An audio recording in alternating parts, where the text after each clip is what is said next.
जिन्होंने ईमान नहीं लाए, हजरत अबू तालिब, हजरत अली के वाले, लेकिन दीन के लिए हमेशा रसूलुल्लाह अपने भतीजे के दीन के लिए हमेशा तैयार है कि अगर कोई उंगली उठाएगा, कोई तकलीफ पहुंचाएगा, तो अबू तालिब जब तक जिंदा है मोहम्मद को कोई तकलीफ नहीं पहुंचाएगा। सल्लल्लाहु अलैहि वसल्लम ये हजरत अली के वाले और आपकी ज़ौजा मोहतरमा हजरत खदीजतुल कुबरा, जिनसे आपके औलाद हजरत फातिमा ज़ोहरा, जिस साल इनका विसाल हुआ उस साल को रसूल अल्लाह ने आमिल हुस्न करार दिया कि ये गम का साल। दो लोग, एक वो जिन्होंने ईमान भी नहीं लाया, उसके बावजूद दीन के लिए हमेशा कमर बस्ता रहते थे, लेकिन रसूल अल्लाह ने जिस साल विसाल हुआ उस साल को कहा आमिल हुस्न का नाम दिया, ये साल गम का साल। अगर हम हुसैन हैं, हुसैन के मानने वाले हैं और हुसैनियत हमारे अंदर जिंदा है, तो हम भी इस महीने को तो खास बात, पूरे साल तो हम नहीं मना सकते, तो पूरे साल हम मनाएं, कम से कम इस महीने हम इस गम का इजहार करें।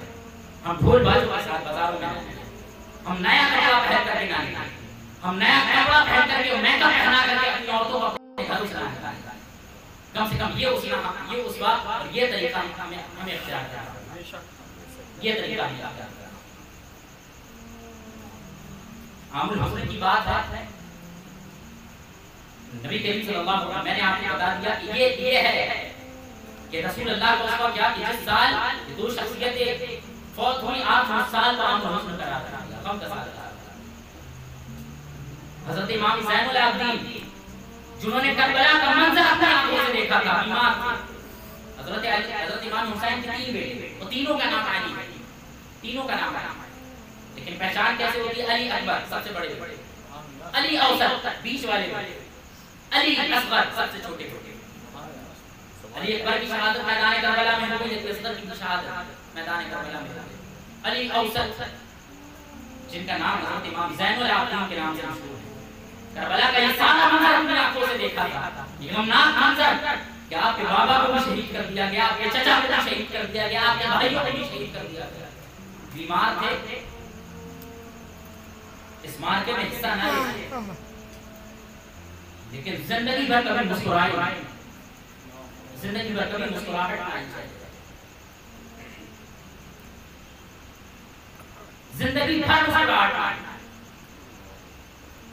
ये है अहले बैत का उसका, अहले बैत से मोहब्बत करने वाले हैं तो इसका उसका हम अपनी जिंदगी में करना है। क्योंकि ये महफिल हज़रत मुफ्ती आज़म इमाम मुस्तफ़ा खान अलैहि रहमतुल्लाह के उर्स के सिलसिले में मुनाक़िद की गई 13 मुहर्रम हराम को आपको बताया।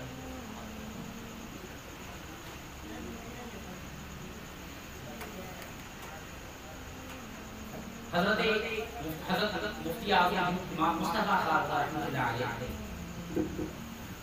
जो कि यहाँ ऐसे भी लोग मौजूद हैं जो आपको मुरीदीन हैं और जिनसे बैत होने के बाद उन्होंने अपनी जिंदगी बदली, जिनसे बैत होने के बाद, जिनके हाथ पर हाथ रखने के बाद, जिनसे एक अहद व पैमान करने के बाद उन्होंने अपनी यकसर जिंदगी बदली। यहाँ वो लोग भी मौजूद हैं, ऐसे भी लोग मौजूद हैं जिन्होंने अपनी आंखों से उनको देखा और उनकी ज़ियारत की। हज़रत मुफ्ती आज़म कौन? आला हज़रत मुजद्दिद दीन व मिल्लत आला हज़रत शाह इमाम अहमद रज़ा हाफ़िज़ बरेलवी रहमतुल्लाह के छोटे बेटे।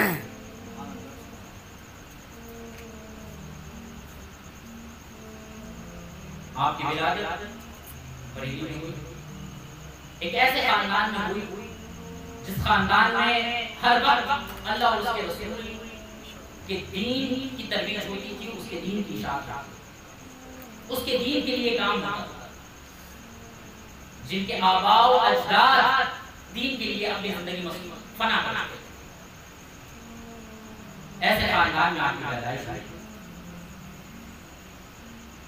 जिस वक्त आपकी पैदाइश हुई उस वक्त आला हज़रत अज़ीमुल बरकत शाह अहमद रज़ा हाफ़िज़ बरेलवी रहमतुल्लाह महाराणा मुताहरा में मौजूद थे। उस वक्त महाराणा मुताहरा में जानशीन हैं वो अबुल हुसैन नूरी मियां अलैहि रिज़वान वहां का जानशीन। रात में इल्मी मुज़ाकरा होता है, गुफ्तगू होती है, गुफ्तगू होने के बाद दोनों लोग अपनी अपनी ख्वाबगाहों में चले जाते हैं। दोनों हज़रात ने रात में ख्वाब देखा कि हज़रत इमाम मोहम्मद रज़ा के घर में एक बेटा तवल्लुद हुआ। ख्वाब से जब बेदार होते हैं, नींद से बेदार होते हैं, तो दोनों ने एक ख्वाब देखा। तो हज़रत अबुल हुसैन नूरी मियां ने सोचा कि मैं जब इनसे मुलाकात करूंगा तो उनको मुबारकबाद दूंगा। फजर के वक्त में दोनों लोगों की मुलाकात होती है। हज़रत अबुल हुसैन नूरी मियां आपको मुबारकबाद पेश करते हैं कि आपके घर में जो बेटा पैदा हुआ है वो बहुत ही अल्लाह का वली है। सुभान अल्लाह। अल्लाह उससे दीन का काम करता और उसके फैज़ से दुनिया माला माल है। मखलूक के खुदावंद उसके फैज़ से माला माल है। ये ख्वाब एक दूसरे को बयान कर रहे हैं और एक मुबारकबाद देते हैं। हज़रत अबुल हुसैन नूरी मियां कहते हैं कि मुझे ख्वाब में उस बच्चे का नाम जो आप घर में पैदा हुआ है उसका नाम गैबी नाम मुझे ये लगा दिया गया है कि उसका नाम आलुर रहमान है। क्या है? आलुर रहमान, रहमान किया। और आप कहते हैं कि जब मैं आपके दौलत करीब बरेली तशरीफ लाऊंगा तो उसको अपनी तमाम इजाज़त और खिलाफत से नवाजूंगा। सुभान अल्लाह। 6 माह के बाद, 6 महीने के बाद आप हज़रत अबुल हुसैन नूरी मियां बरेली तशरीफ लाते हैं। हज़रत इमाम आला हज़रत इमाम मोहम्मद रज़ा खान बरेली में रहते हैं। हज़रत इमाम मुस्तफ़ा का रज़ा को आप गोद में लेते हैं और उस वक्त का ये जुमला कि ये वो बच्चा है जिस बच्चे से मखलूक के खुदा होता है। और ये अल्लाह ताला, इससे अल्लाह की इज्जत अपने दीन का काम करता है। और उसी वक्त 6 माह की उम्र में आपको तमाम इजाज़त और खिलाफत से नवाजा। तमाम खिलाफत कादरिया, नक्शबंदिया, सोहरवर्दिया, मदारिया, ये तमाम सलासिल और ये अदा करने के बाद हज़रत अबुल हुसैन नूरी मियां हज़रत इमाम मोहम्मद रज़ा को दोबारा मुफ्ती आज़म हिंद मिर्ज़ा मुस्तफ़ा रहमतुल्लाह को आपकी गोद में ले रहे हैं तो एक जुमला कह रहे हैं कि ये वजअलनी वज़ीरन मिन अहली का ये मिसदाक़ है। जो दुआ हज़रत मूसा अपने हारून के लिए करते थे, हज़रत हारून के लिए, जो हज़रत आकाए करीम अलैहिस्सलातु वस्सलाम हज़रत अली के लिए करते थे कि ए अल्लाह मेरी अहल में से मेरा कोई वज़ीर बना दे। ए इमाम मोहम्मद रज़ा ये तुम्हारा वज़ीर है, ये तुम्हारा है, ये तुम्हारा है। वो नायब आए उनकी गोद में। आला हज़रत ने आपका नाम मोहम्मद रखा। गैबी नाम क्या था जो ख्वाब में बशारत हुआ? आलू। आला हज़रत ने आपका नाम मोहम्मद रखा और इसी मोहम्मद नाम पर आपका अकीका हुआ। और इस नाम की बड़ी फजीलत है। आपके घर में बच्चा पैदा होगा, ये एक बात ज़िम्नन में आपसे अर्ज़ कर दूं कि बच्चा पैदा हो उसका नाम पैदा होता ही मोहम्मद रखा। कोई गुनाह, कोई प्यार ना, ये ना हो कि उसका विसाल हो जाए पैदा होते ही और आप उसका कोई नाम ना रखा। तो पैदा होते ही उसका नाम रख दे, ये नाम तो मोहम्मद नाम रखते, इससे प्यारा क्या नाम है? एक हदीस पाक में रिवायत आता है कि बरूज़ क़यामत की निदा होगी कि ए मोहम्मद, हुजूर को निदा कि ए मोहम्मद उठो और जन्नत में दाखिल हो जाओ। जिस वक्त या मोहम्मद कह करके निदा होगी तो वो जितने लोग जिनका नाम मोहम्मद होगा वो सब जन्नत में दाखिल हो जाएंगे। इस नाम की बरकतों से उनको जन्नत में जाने से रोका ना जाएगा। ये है तो पैदा होते ही उसका नाम कम से कम आप अपने बच्चे का नाम है तो क्या नाम रखा? मोहम्मद नाम। हज़रत अबुल हुसैन नूरी मियां जब बरेली आते हैं तो आप उनका नाम जो तजवीज़ करते हैं वो रखते हैं अबुल बरकात मुक़ीयुद्दीन। अबुल बरकात मुक़ीयुद्दीन। और आला हज़रत ने आपका उर्फी नाम मुस्तफ़ा रखा। क्या रखा? मुस्तफ़ा रखा। अब देखें कि नाम क्या है। नाम है मोहम्मद आलुर रहमान अबुल बरकात मुक़ीयुद्दीन मुस्तफ़ा रखा। मोहम्मद नाम रख के रसूलुल्लाह से निस्बत अता करें। मोहम्मद नाम रख करके रसूलुल्लाह से निस्बत अता करें। मुक़ीयुद्दीन नाम रखकर गौसे आज़म से निस्बत अता करें। मुहय्यिद्दीन नाम रख करके मुस्तफा से निस्बत, हुजूर गौसे आज़म से निस्बत अता करता है और आलो रहमान कह करके अल्लाह से निस्बत अता करता है। अहले इल्म कि घरों में बच्चे पैदा होते हैं तो उनकी बलीग नजरी होती है कि वो इस तरीके से नाम रखते हैं, ये उनकी बलीग नजरी होती है। और आपकी जो पैदाइश का सन है सन 1310 हिजरी में आपने मिलाद 1310 हिजरी, तो वो 1310 हिजरी बुजुर्गान दीन का क्या तरीका था कि अगर उनकी विलादत होती थी तो विलादत की जो तारीख थी उसको भी वो कुरान करीम में किसी आयत से अखज़ करते थे, उसकी अदद 1310 ये एक अदद एक नंबर। तो कुरान करीम की कौन सी एक आयत है जिस आयत की अदद और उस हुरूफ के नंबर निकाले जाए तो 1310 बन जाए।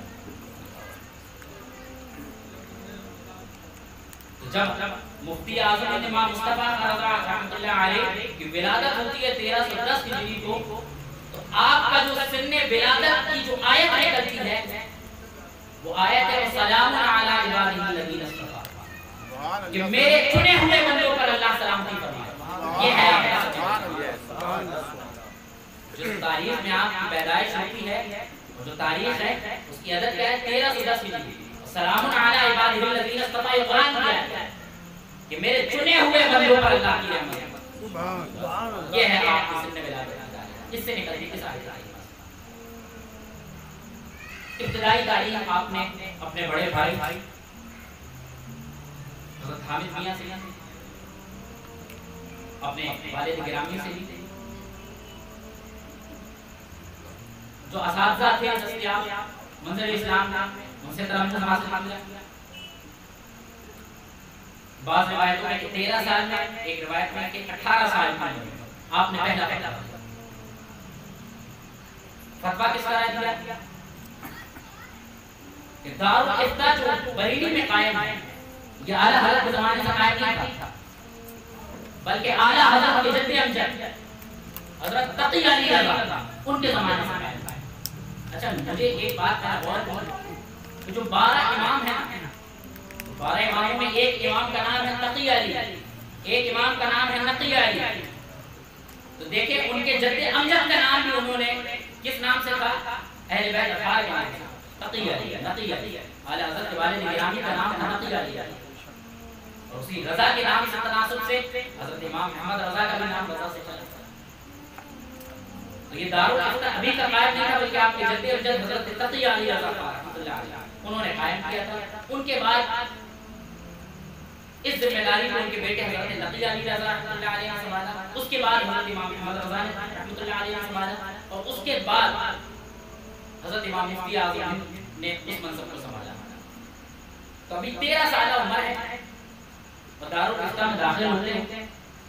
तो उस वक्त जिनके ज़िम्मे ये काम था वो थे हज़रत ज़फ़रुद्दीन बरकाती बिहारी, जो जलीलुल क़द्र आलिम थे और मंतक़ के इमाम माने जाते इल्म मंतक़ के इमाम हज़रत ज़फ़रुद्दीन बरकाती बिहारी और अब्दुल रशीद, अल्लामा अब्दुल रशीद। तो हज़रत ज़फ़रुद्दीन बरकाती किसी मसले का फतवा देने के लिए, उस मसले के लिए आला हज़रत का जो रकम किया हुआ फतवा किया था उसकी तरफ रुजू करते हैं, हमारी से किताब निकालेगा कि वो मसले को उसमें देखे और यहाँ फतवा लिखवा। तो अभी 13 साल की उम्र है मुफ्ती आज़म, क्या फरमाते हैं, क्या कहते हैं? कह रहे हैं क्या आप देख करके फतवा लिखते हैं? हज़रत ज़फ़रुद्दीन बरकाती कहते हैं, बिहारी कहते हैं कि अगर उन्होंने बच्चे को देखा तो कहा तुम अगर बगैर देखे लिख सकते हो तो लिख दो। आपने उसी वक्त कलम उठाया और वो रज़ा का बगैर किसी किताब में देखे 13 साल की उम्र में, 13 साल उस मसले की तस्दीक के लिए आला हज़रत अज़ीमुल बरकत शाह इमाम अहमद रज़ा ख़ाफ़ी वलील के लड़के पास जाएंगे। आप उसमें कोई इस्लाह ना की, बल्कि वो खुद जामे फतवा खुद जामे, कोई इस्लाह ना, बल्कि इसके बाद आपने उनके नाम की मुहर बनवा करके मुफ्ती आज़म और ये इजाजत दे दी कि अब से तुम फतवा ले सकते हो और फतवा दे सकते हो। नारे तकबीर, नारे रिसालत। रज़ाने हुजूर मुफ्ती आज़म हैं। ये था 13 साल की उम्र का वाक़या। बड़े बड़े जिस खानदान में पैदा हो रहे हैं वो खानदान क्या है जिसमें दीन का काम है। और हज़रत ने अपनी सारी जिंदगी में कोई कमाई नहीं की, कारोबार नहीं, बल्कि दीन के लिए सब कुछ। आक़ाए करीम अलैहिस्सलाम की जात के लिए अपनी जात को फना कर दिया। फना फिर रसूल हो गए। अल्लाह ने आज तक क़यामत तक इस घराने में पैदा हुए जहां हर वक्त कुरान और हदीस की तालीम मिली। 13 साल की उम्र में पैदा फतवा दिया। अब जब जवानी की उम्र में पहुंचे और जब आप खुद मनसबे विलायत के फाइज हो चुके, जानशीनी के मनसब पर फाइज हो चुके, तो अब आलम ये है कि दीन का काम किस खुश उसलूबी से करना है समाज में। मैं ज़्यादा बात तो नहीं दे रहा, किस खुश उसलूबी से काम करना है। देखिए आज वक्त है, वक्त क्या है, बहुत ही ऐसा वक्त है जब दीन को मिटाने का काम किया जा रहा है,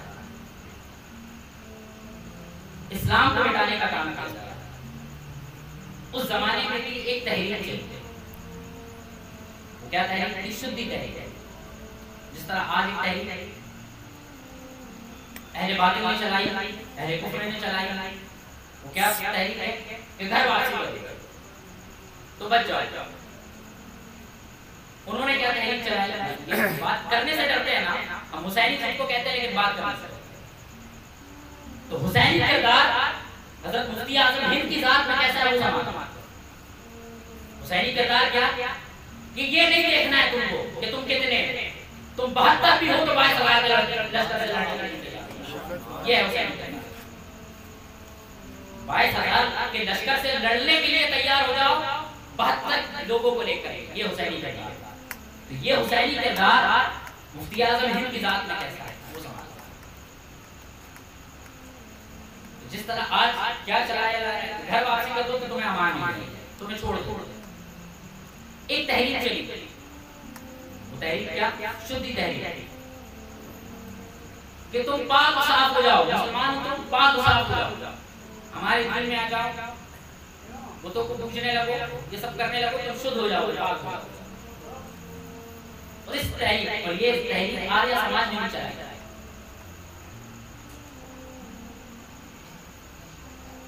तहरीक का असर यह हुआ कि यूपी के अक्सर जगहों पर, हिंदुस्तान के अक्सर जगहों पर ऐसे लोग जो कि इस तहरीक को चलाने वाले थे, वो कभी तलवारों को लेकर के जाते, तलवारों की नुमाइश करते, कभी मुसलमानों के घरों पे पहुंच करके उनको खौफ दिलाते, कभी डर दिलों में पैदा करते, हर तरीके से डराया धमकाया, और डर दिलाने के बाद कहा कि इधर आ जाओ, हम तुम्हें अमान देते, अपना मजहब छोड़। असर ये हुआ कि सैकड़ों नहीं हजारों मुसलमान मुर्तद हो, इस्लाम छोड़ दिए।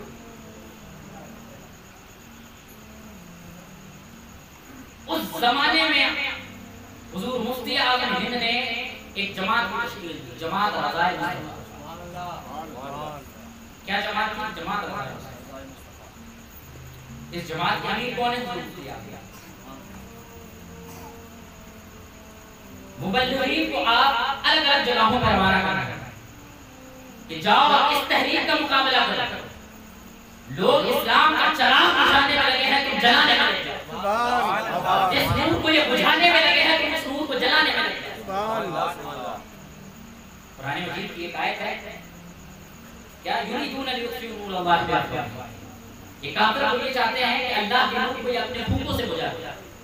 वल्लाहु मुतिम्मु नूरिही वलौ करिहल काफिरून, लेकिन अल्लाह अपने नूर को मुकम्मल कर देगा अगरचे काफिर इसको नापसंद करें। अल्लाह अपने नूर को मुकम्मल करेगा। हमारा मकसद तो ये होना चाहिए, हमारी जिंदगी का मकसद तो ये होना चाहिए कि वक्त फुर्सत है कहाँ, काम अभी बाकी है। वक्त फुर्सत है कहाँ, काम अभी बाकी है। दीन इस्लाम का दुरूद पाक पढ़ें। अल्लाहुम्मा सल्ली अला सय्यिदिना मुहम्मद। मैं अर्ज़ कर रहा था कि क्या शुद्धी तहरीक का ये आवाज और हज़रत मुफ्ती आज़म ने देखा कि हजारों मुसलमान मुर्तद हो रहे।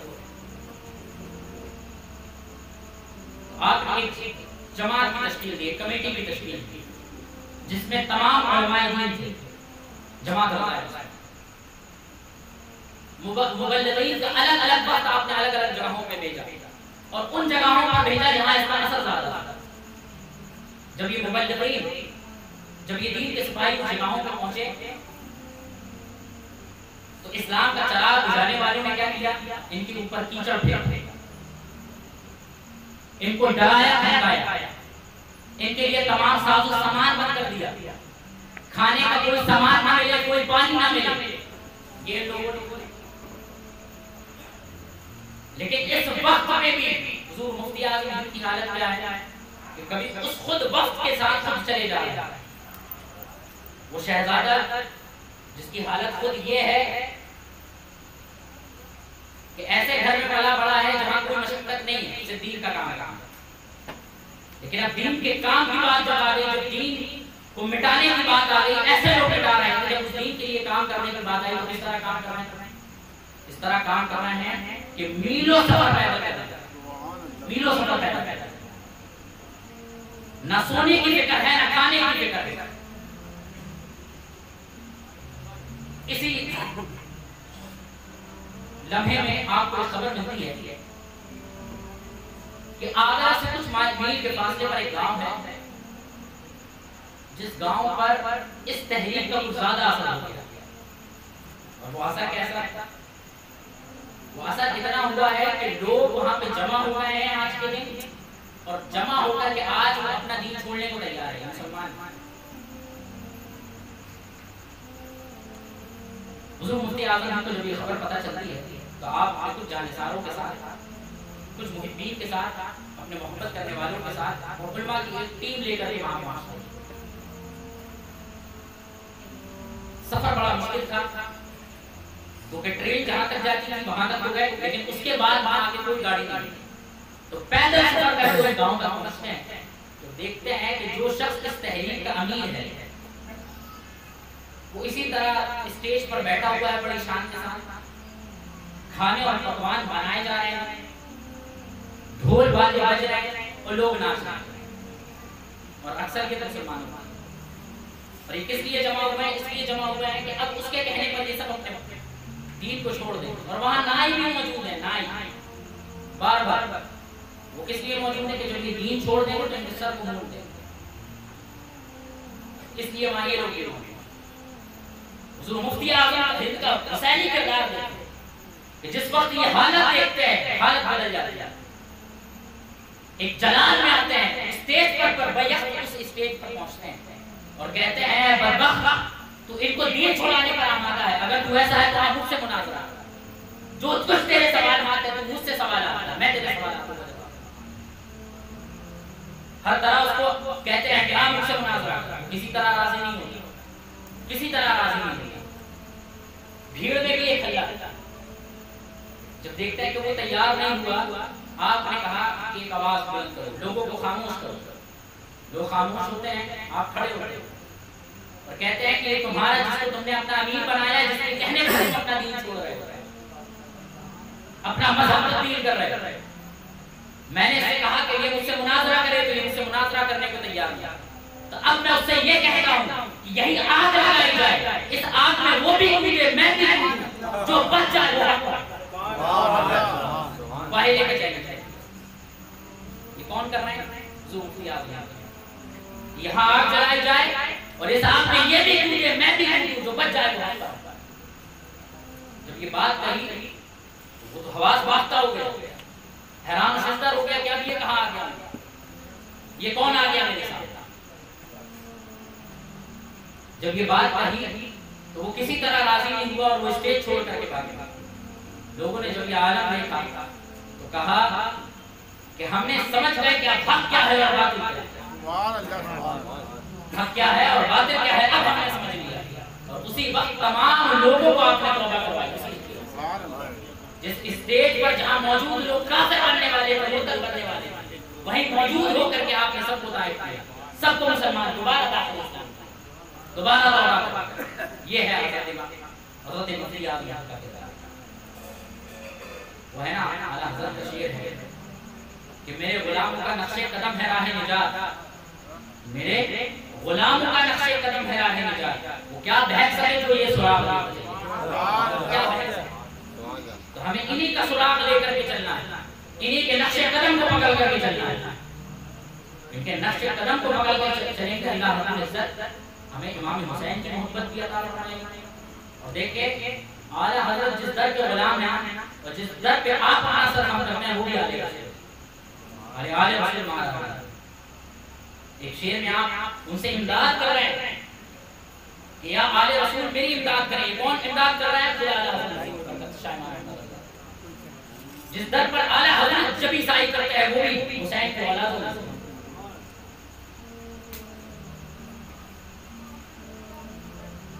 ताज़ीम का ये आलम है। अहले बैत और आले रसूल और औलाद रसूल की ताज़ीम की हालत है का वाक़या है कि अल्लामा सईद काज़मी अलैहिस्सलाम जो कि आपके मदरसे में पढ़ा करते थे, मंज़र इस्लाम तालिब इल्म थे, लेकिन जहां कहीं भी मुफ्ती आज़म हिंद स्टेज पर मौजूद होते और तालिब इल्म को सामने ले लेते, लेकिन तालिब इल्म थे लेकिन आले रसूल थे, उसी वक्त बुला करके स्टेज पर बिठाते। ये है आले रसूल, ये है हुजूर मुफ्ती आज़म का किरदार। वो क्या किरदार है? किरदार ये है कि अल्लाह के दीन के लिए अपने आप अपनी जात को बना कर। वो क्या किरदार है? वो ये किरदार है कि जिंदगी भर हुजूर मुफ्ती आज़म सिवाय अल्लाह के दीन को फैलाने के, अल्लाह के दीन की तबलीग के लिए कोई काम नहीं। बैठे हैं यहाँ देखने वालों ने देखा, और ये बड़े खुशनसीब लोग हैं जिन्होंने उस मर्दे कामिल को देखा, उस अजीम जात को देखा। इस वाक़े में आपको मैं एक वाक़या सुना। एक मकाम पर कहत पड़े, लोग वहां दुआ करने के लिए जमा हुए, नमाज पढ़ी उन्होंने, दुआ कर रहे हैं। पहले दिन दुआ की बारिश हुई, दूसरे दिन दुआ की बारिश हुई, तीसरे दिन भी दुआ करने के लिए जमा हुआ। तो देखते हैं कि दुआ कर रहे हैं, उसी वक्त में एक फकीराना अंदाज के साथ एक फकीर, एक अल्लाह का वली, एक अल्लाह का बंदा अपने फकीराना अंदाज के साथ उस मजमे की तरफ आता है। लोगों की निगाह देख लेती है कि कोई अल्लाह का बंदा है। उससे कहते हैं कि आप दुआ करें कि अल्लाह रब्बुल इज्जत इस तहत साली में कि जब बारिश होना बंद हो गई है हम पर अल्लाह रब्बुल इज्जत बारिश करे। वो अल्लाह की बारगाह में दुआ को होता है, हाथ उठाता है, दुआ अभी हाथ नीचे भी ना थे कि बादल छा जाए और बारिश आ जाए। जब वो लौटने लगता है तो एक शख्स मजमे का उसके पास दौड़ करके जाता है, वो कहता है कि आखिर क्या बात थी कि हम इतने दिन से दुआ कर रहे हैं, अल्लाह ने हमारी दुआओं को कबूल नहीं किया। वो क्या बात थी कि तुमने अल्लाह की बारगाह में दुआ की, अल्लाह ने तुम्हारी दुआ को कबूल कर लिया। वो कहता है कि मैंने कोई दुआ ना की, मैंने ये दुआ की कि इन आंखों ने एक बार बायज़ीद बस्तामी को देखा था, बस उस बायज़ीद बस्तामी अलैहिस्सलाम को देखा था, उसका वास्ता दिया अल्लाह ने बारिश कर दी। बायज़ीद बस्तामी का दीदार किया था आंखों ने अल्लाह से, कि अल्लाह के वली का दीदार किया था, इसका वास्ता अल्लाह की बारगाह में दिया, अल्लाह ने बारिश कर दी। ये है, तो ये खुशनसीब लोग हैं जिन्होंने अल्लाह के वलियों का दीदार किया। ऐसे लोगों के हाथ में हाथ रख करके अपनी जिंदगियों को बदला, और बदला ही नहीं है। एक आखिरी बात कि वो सिर्फ बदला ही नहीं है, बदलने के साथ ये जो बज़्म रज़ा इस प्रोग्राम के ऑर्गेनाइजर मोहम्मद जनाब यूनुस साहब जो जिस बज़्म से रुके हैं, जिस बज़्म का नाम बज़्म रज़ा है, आज से 30 साल पहले हुजूर मुफ्ती आज़म हिंद के विसाल से 1 साल पहले इस बज़्म की बुनियाद रखी गई।